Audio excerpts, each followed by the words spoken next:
I finished reading Babel by Rebecca Kwong. But the question remains, is it worth it?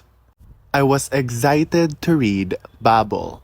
Who doesn't want to read about the magic of silverwork? Who doesn't want to know more about language and translation?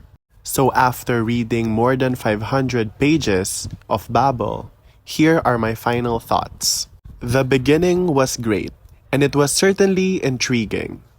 I just wished it could have been a little more consistent. Don't get me wrong, I loved that the author managed to cover certain topics like racism, sexism, white supremacy, slavery, and colonialism, given that the book was set in the 1800s.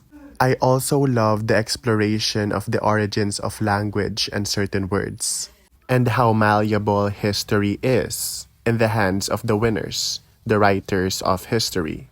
But that's about it. The rest of the book felt a little inconsistent. The intrigue of the premise that managed to hook me from the start was momentary. As a reader, it felt as if the author invested more on the theme instead of the characters. She somehow forgot that great characters are the best vessel for storytelling. Initially, I loved Robin. Despised Professor Lovell, had a fat crush on Rami, wanted to punch Letitia in the face, and adored clever Victoire. But after 200 pages, I despised all of them. After 200 pages, their friendship began to feel like fillers between pages of a research paper. But guess what? There's more.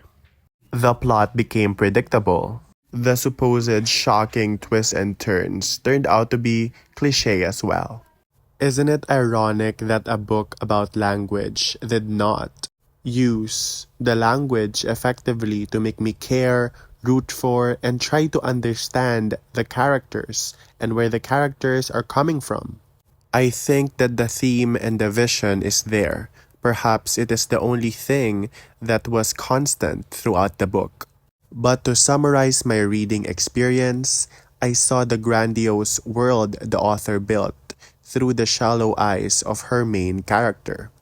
And I think that that was her biggest mistake.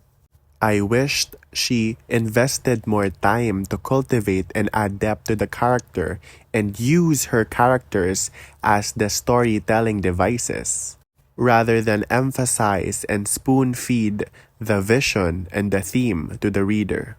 But I do understand the author. She wanted us to see the collective effect of war and colonialism, how the British Empire ruthlessly colonized and destroyed thousands, if not millions, of lives.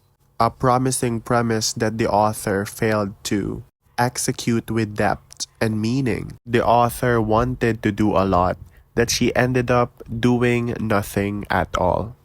I give it a solid 2.5 stars.